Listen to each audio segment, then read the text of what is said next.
Hello, friends. Welcome to Dream to Done, the podcast for moms who are ready to discover their dreams and goals again and actually do them. If you've been feeling a little lost in motherhood, I'm here to get you off the back burner and start taking a turn for yourself. I'm your host, Jessica Erickson, a certified life coach and your accountability cheerleader. Each week, you'll hear tips and tricks on doing life with a few kids, interviews with inspiring guests, and real talk on momming. I want you to discover your dreams, even in the messy middle of motherhood, because you deserve happiness too. You will also see that a mom achieving her goals and dreams lifts those around her. You deserve to take a turn in your life without feeling guilty. I am always cheering for you. Here we go. Hi guys, this is Jessica Erickson, your host of the Dream to Done podcast. Today we're going to be talking a little bit about my mission, which is to help moms discover their dreams and do them. But why? Why do I want to do that? Well, first of all, I want to let you know that what I heard growing up and what you may have heard is that a good mom puts her kids first, always. And it sounds really good. It sounds like totally what a mom should do. But I don't know if you've noticed, kids are pretty busy these days. They've got school and sports and music and play dates. And a good mom volunteers in the classroom, drives their kids around to all of their various activities, and arranges the schedule. It's a lot. Oh, and you remembered to pack the healthy snacks, do the laundry so the jersey is clean, and somehow make a nutritious dinner that everybody liked. At the end of the day, there isn't much time left for mom. Your time will come later, like when they're all in kindergarten, or when they're all in high school, or they've all left the house. Things will get easier after they start driving. Then it will be your turn, but not now, not while they need you so much, not while they're so busy. Now it's their turn. And when you've got a few, like me, like 4 kids, you don't have a lot of time to sit down at the dance studio or watch the soccer game because you have other kids that have to go to the other practices and the other games. And of course, they all end up being at the same time. By the end of the day, you're exhausted, both mentally and physically, and it's all you can do to try to stay awake to watch one show. Kids come first, mom comes last. And usually there's no time or money left for me. This builds resentment. You start resenting the people that you are supposed to love the most. I loved going to see the Barbie movie, and when she does her rant and she says, "And no one ever hands you a medal or says thank you," I wanted to cry and give a standing ovation at the same time. I want to give you a couple examples of what this looks like. You show up at church with your kids in cute dresses, their hair done, snacks and activities packed in the bag, but you didn't eat breakfast, your hair's in a messy bun, and your dress has a stain on it.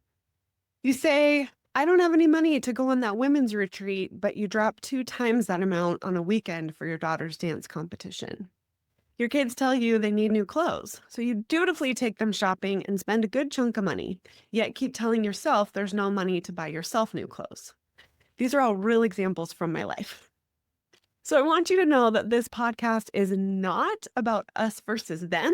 It's not moms versus kids. No. Don't get me wrong. That's not what I want. What I want is for you to learn how to take a turn, how to learn how to put yourself in the mix, learning how to create more space and more time and more money so that everyone, including you, is accomplishing their goals.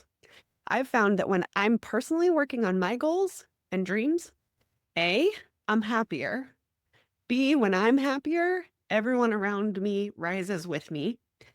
C, I get to be the example instead of just using words to tell them things. And D, there are unintended blessings that come along the way. So A, I'm happier. When I've got something that I'm working on, I'm definitely a happier person. I'm able to handle the stress of kid stuff better, knowing that I've done something or I have something on the schedule for me soon or maybe today. When I'm happier, they rise with me. If they get in the car and they come in the car from school to a deflated, depressed mom, like that rubs off on them. But if they come in the car and I'm excited and happy because I got to do something fun for me today, that rubs up on them too. I get to be the example instead of just using words. It's one thing to tell your kids, like, you can do anything you want. I want to support you doing anything you want. But when I say, like, I want to start a business and they get to watch me make that a reality, you're now being the example. Instead of just telling them that they can do things, you're showing them that they can do things. And unintended blessings come along the way. I will give you a really good example of that in just a minute. But I wanted to tell you a little bit of background about where the 12 trip thing came from. One of my goals was to take my daughter on a trip when she turned 12. I was at a women's retreat and we were asked to do this exercise where we wanted to picture ourselves 5 years in the future. And my brain went a little off track. And I don't remember what the actual assignment was because I went a totally different direction. So instead of just figuring out what year like how old I would be in 5 years, I started writing down how old all of my kids would be. And then I was like, well, wait, I don't just want to know for 5 years. So I wrote down every year for the next 25 years how old I would be, how old all of my kids would be. And it was eye-opening. You can totally do this on your own. So grab a piece of paper and do it. Or if you want a cheat sheet, in the show notes, there will be a link and you can have my spreadsheet cheat sheet where I did all the work for you and you can just plug in their names and current ages and it'll walk you through the rest of this process. So I wrote down all of their ages and I was like, oh my goodness, I'm going to be how old when my youngest graduates from high school? Oh my goodness. They're going to, all these milestones, they're going to be driving when this person is here. And it was just very eye-opening. So I highly recommend that you just take a bird's eye view and write down or get my cheat sheet to figure out how old your kids are going to be for different milestones. I then started highlighting like when they could drive, when they'd graduate from high school, when they could potentially graduate from college. And it was eye-opening because I realized that if I waited until my youngest was at the perfect age to do some things, my oldest could have her own kids and be out of the house. And like, there's just no perfect time. So anyway, 12 though is a big, big age for our family. We have some reasons why we celebrate 12. And so I wanted to make it even more magical when they turn 12, and I wanted to take them on a 12 trip. That was just that kid and mom. So I asked my daughter what she wanted to do, and she said she wanted to go to an amusement park. And I was like, okay, great. This is right up her alley. She loves it. It's a day trip. It'll be just the two of us. However, she's a very, very busy dancer. And when I looked on the schedule, there was literally one Saturday in like a 2 to 3 month period around her birthday that she was free. And of course, my husband was working that day. So I was very tempted to give up. I was very tempted to say, you know what, we'll just maybe do it in the summer. It just kind of lost a little bit of meaning though for me if I pushed it to the summer. And I looked at my vision board and there was a picture of amusement park and it said Lorelai's 12th trip. And I was like, no, we're going to do it. So I buckled down and I called my parents who live pretty close and I asked them if they would babysit my other 3 kids for the whole day. And they said yes and agreed because they're wonderful. They're listening. I hope they know how wonderful they are. And they decided that they would take the kids. And so my husband would go to work. My other 3 kids would go to grandma and grandpa's house. And I would take this daughter on this amusement park trip. So we go. I had a great time. My daughter had a great time. We went on roller coasters.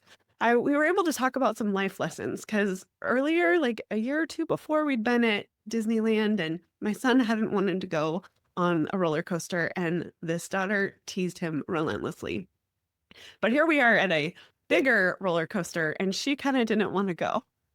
And I was like, remember that time you were teasing your brother?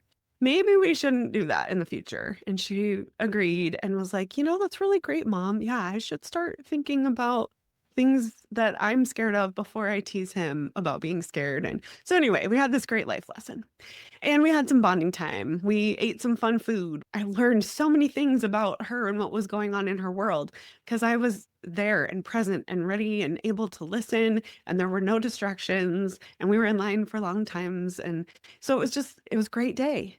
And if that had been all, it would have been a great magical day and I would have felt like my goals were accomplished and everything that we had wanted out of that day was done. And yay, check the box. Like, we did it. It was awesome.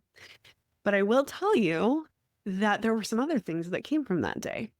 My kids that were off with their grandparents, they got to go to their cousin's soccer game. They got to play at their cousin's house, and they got to go celebrate Pie Day, like pie the number, but they also eat pie. So they had like 10 different kinds of pie, and they thought it was the best day ever.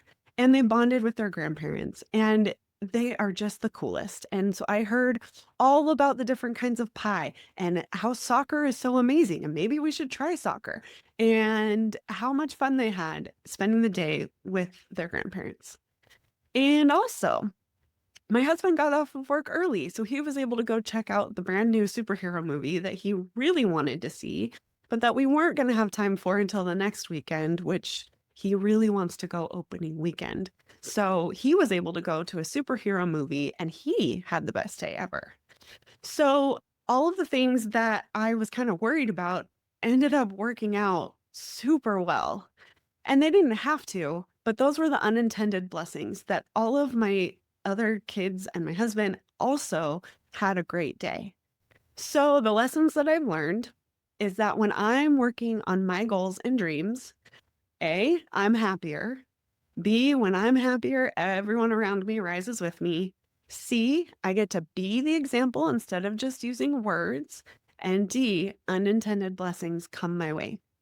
So I want you to discover what your goals and dreams are, and I want you to go after them.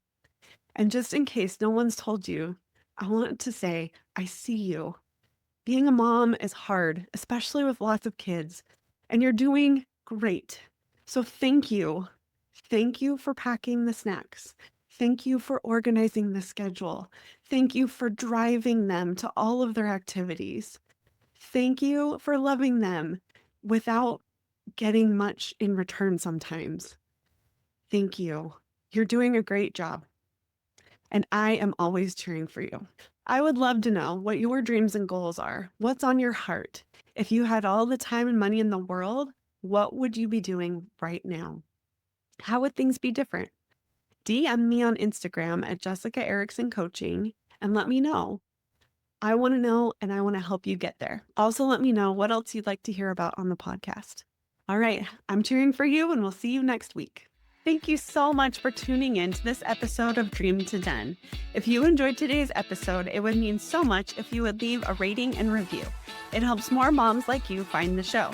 Don't forget to subscribe to the podcast on your favorite podcast player. I'll see you in next week's episode. I'm always cheering for you. See you next week.